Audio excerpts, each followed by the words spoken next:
What's up guys, it's Panther, and if you've been keeping up with our channel lately, then you'll know that we've posted a lot of content recently focused around one tip for every elo. I wanted to see what you guys think of this type of video except for champion specifics. And since I'm so well known for my Renekton, I figured why not start off with one tip for every elo, Renekton edition. If you're able to just focus on one certain thing every single game and mastering that one thing, as you climb, you'll be able to round out this champion more and more. Also, for those of you that don't know, we recently launched our website, GameLeap.com, where we have hundreds of videos done by challenger players. We have courses on all of the main roles, as well as a bunch of different champion-specific courses as well. So if that's something that interests you, then definitely check it out. Now let's get started with our first tip for Iron. Now the most important thing, in my opinion, in Iron Elo for Renekton is get used to trading and pushing waves. Usually on Renekton, you just want to rush a Tiamat and shove as many waves into the tower as possible. I wouldn't worry about managing any waves, I wouldn't worry about trading, I wouldn't worry about the enemy jungler. In Iron, the only thing that I want you to do is rush a Tiamat, get used to farming as much CS as possible and shoving those waves into the enemy's tower. This serves a few purposes. One, it allows you to CS better than the enemy laner. This is because Renekton's wave clear is already pretty good, but once you get Tiamat, you can push waves quicker than almost any other champion in the game. Once you have your Tiamat, you want to auto each of the minions one time, and then use your Tiamat and Q together in order to get all of the CS. You don't need to worry about mechanics, you don't need to worry about combos, you don't need to worry about trading. It's going to be very hard for the enemy laner to trade into you if all of their minions are dead and they're fighting you in a huge minion wave. You will also crash your wave into the enemy tower over and over again, which will result in you getting a lot of plating gold. Even if you die a lot in lane, as long as you're able to keep those CS numbers up, you will be able to keep a lead on the enemy laner. Obviously, if you're too low on HP to shove the wave safely, then it's better just to base and get HP back. Once again, in this elo, you just want to worry about getting gold. The mechanics you can develop later. Now, moving our way from Iron into Bronze, you still want to be hard shoving the wave, except this time, you're going to want to start to look and see if you can trade the enemy laner as well. Once you have Tiamat, you should look to both trade the enemy laner and push the wave at the same time. Generally what you want to do is wait for the enemy wave to take a little bit of damage, and then walk into it and Tiamat Q the wave and the enemy champion at the same time. This will decimate the enemy wave as well as do damage to the enemy champion, causing your minions to focus the enemy champion with you. In almost every instance, this will allow you to win the trade pretty heavily. If you're able to do this trade enough, you can completely force the enemy laner off of the wave and start zoning them from even getting CS. Again, the main thing you want to be focusing on in this elo is still getting as much CS as possible with that Tiamat Q. You still want to worry about shoving the wave above all else and getting plating gold whenever you can. Renekton is really good at getting CS leads, and it's something that you should be focusing on, especially in lower elos. Do not get so caught up in trading that you miss CS, as you're going to lose out on a lot of gold for doing this. Alright, now moving our way into Silver and Gold elos. Silver and Gold is where Renekton's passive starts to kick in, and you need to start learning how to use it properly. At this point, you should also start to look at Renekton's Q as a source of sustain. By manipulating Renekton's Fury properly and using an empowered Q on a wave, you can heal a lot of HP to keep you topped off in the wave. Renekton's laning sustain is better than almost any other champions in the game. There are very few champions that beat him, especially on a wave. You want to be able to keep yourself topped off as much as possible and Q whenever possible. Since in Silver and Gold you're going to be trading a lot more often than you would in lower elos, you need to be able to back these trades up with sustain. Make sure you hit as many minions as possible with your Q and hit the enemy champion if possible. Use empowered Q whenever you have to in order to keep that health as high as possible. A healthy Renekton is a very scary thing as it allows him to pull off 1v2s and even dives. In this elo, I would still recommend shoving, however you do have to watch out for the enemy jungler. Get as much plating as possible whenever you can. If you're able to bully properly in this elo, you should be looking at a 1 to 2 level lead with 40 to 50 CS. Remember, up until even Diamond, Renekton will easily get CS leads on enemy champions due to the fact that his Tiamat and Q clear the wave so quickly and so well. Alright, moving our way into Platinum, this is where it starts to get interesting. At this point, you should have a firm grasp on Renekton. You should be very used to his spells, his Fury, his Sustain, his Shove. You should be comfortable using Renekton as a lane bully, shoving other players out of the lane and gaining enormous golden EXP leads. At this point in your play, you need to be focusing on developing your Renekton specific mechanics. I'm talking specifically about Fury management and combos here. Now the Fury management part is not all that complicated. The only thing you want to be doing is make sure you are empowering the right abilities when you have empowered abilities available. Remember, empowered Q is for healing, empowered W is for a longer lockdown duration, and empowered E is for killing tanks. The second thing that you want to be doing is start getting used to the Renekton combos. W Tiamat is something that you should have down already, and Tiamat Q is something that you should also be very comfortable with. However, these are not the only combos that exist on the champion, and you want to be using as many as possible.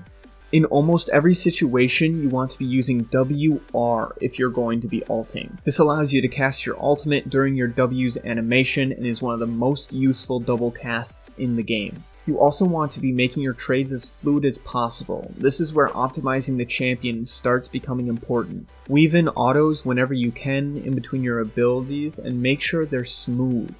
The great thing about Renekton is he has so much versatility in the order of which he can use his spells. While there are some combos that are a step above the others in efficiency, pretty much anything works with Renekton. Big thing here is get used to chaining your abilities together with Renekton and making them as smooth as possible. Knowing which combo is perfect for which situation can come later. Right now, you just need to start getting used to comboing in general. Now, the more combos that you master on Renekton, the more you'll be able to climb with the champion. That's just how he is as a combo-reliant mechanical character. Just be aware that in order to climb past Plat and into higher ratings, you need to be able to combo efficiently on Renekton. Now, moving on into Diamond, this is where things get tricky. You see, once you get into Diamond, you really need to start making the most of Renekton and his kit. Fury becomes a huge deal in this elo. This is because empowering the wrong ability or building your Fury wrong can just result in a lost fight and even a lost game. Fury management is the name of the game in Diamond Plus. At this elo, you should know all of the cancels and be comfortable with at least 3 to 4 core ones that you go to pretty much every single time. Again, in this elo, you don't need to be able to do every single cancel perfectly every single time. Fury is the bigger deal here. If you're able to use your Fury properly through an entire Spear of Shojin proc, then you will definitely be a huge menace to deal with in a team fight. This takes precedent over any and all animation canceling on the champion. While it's great if you can cancel like an absolute god, if you don't have the Fury management to back that up, then it just doesn't matter. Once you have the Fury management down in your Spear of Shojin proc, then you can start focusing on target acquisition. Again, in this elo, it's about how well it all comes together, so even if you can get the Fury management down and you have perfect animation cancels, if you're focusing a 1200 armor Malphite, it's just not gonna matter. Fury management can be a little bit tricky to get a hang of because a lot of the time it's just feeling for the Fury. At the end of the day, it's just going to be how much experience you have with your Fury and how comfortable you are with it. If you're able to get your Fury manipulation down to second nature and you always know exactly how much you have and how much you will get throughout a fight, then you will see so much success in your play. Now, I know Renekton's Fury is one of the hardest mechanics in the game to learn because it is completely unique, doesn't work like any other mechanic in the game, and it just requires experience to get a hang of. Honestly, in order to climb out of Diamond, you just need to put in the time on Renekton. That's the only thing you can do. Renekton has one of the highest skill caps out of any top lane champion, and the more you put into it, the more you will see out of your own play. Now, I know I normally don't do this in these videos, but since Renekton's skill cap is so high, I do want to touch on the higher elos, Master, Grandmaster, and Challenger as well.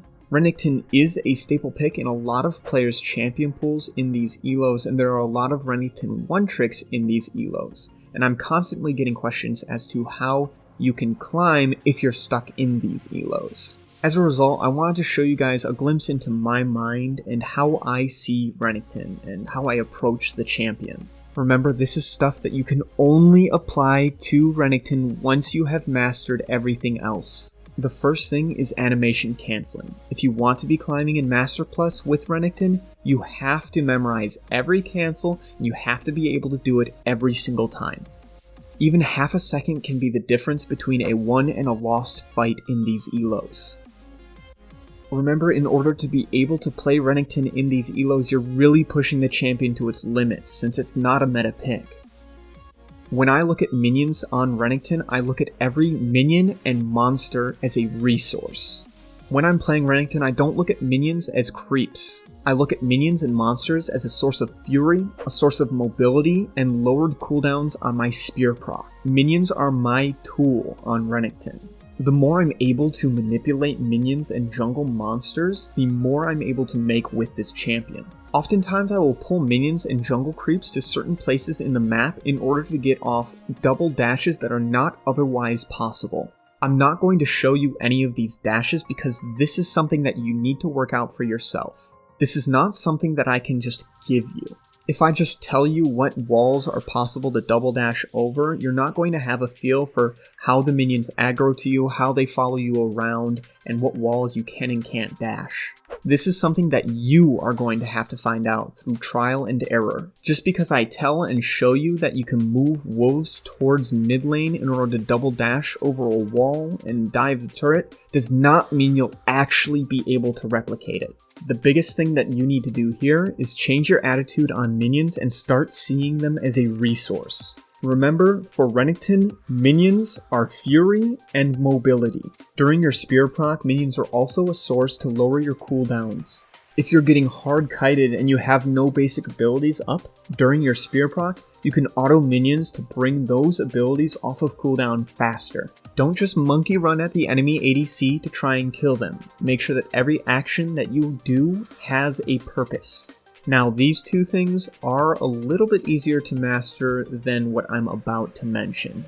And this is the last thing that really separates the elite from the Renekton gods. You see, Renekton has a special mechanic on his passive where he generates 50% bonus fury when below 50% HP. Since Renekton's fury on his abilities is gated, he can only gain 30 fury from his Q maximum. It's very hard to generate enough fury to supplement a huge fight if you are not below 50% HP. As a result, at the very highest level of play, you should be able to play Renekton under 50% HP in any given teamfight. You need to be arriving to the teamfights with 50 fury built off of some other source, whether it's jungle camps or minions, and you need to be able to get low on the teamfight quickly and save your cooldowns for after you get low. When played perfectly, Renekton is the ultimate life stealer. You can play the entirety of the teamfight at the edge of death without ever dropping to 0. If you're able to master Renekton to this specific point, then you'll be able to take a pretty mediocre champion and turn him into one of the best champions in the entire game. Remember, it's going to take a lot of time and a lot of effort, and it took me 4 or 5 years to perfect this champion, so it's not going to come quickly. But I did want to share this with you for those of you who have already spent 3 or 4 years yourself on Renekton and you're just stuck and you don't know where to go next. That's all that I have for you guys in today's video. It is a topic that I'm very passionate about, so if you enjoyed the video, make sure to like and subscribe. We post new content every day done by Challenger players. If you haven't already, make sure to check us out at GameLeap.com.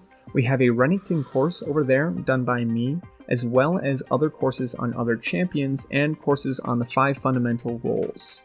We're constantly adding new content to the website, and we post some stuff that we don't post on YouTube over there. So if you want to stay up to date with everything Game Leap, make sure to check us out. I hope you learned something valuable, and I will see you in the next one.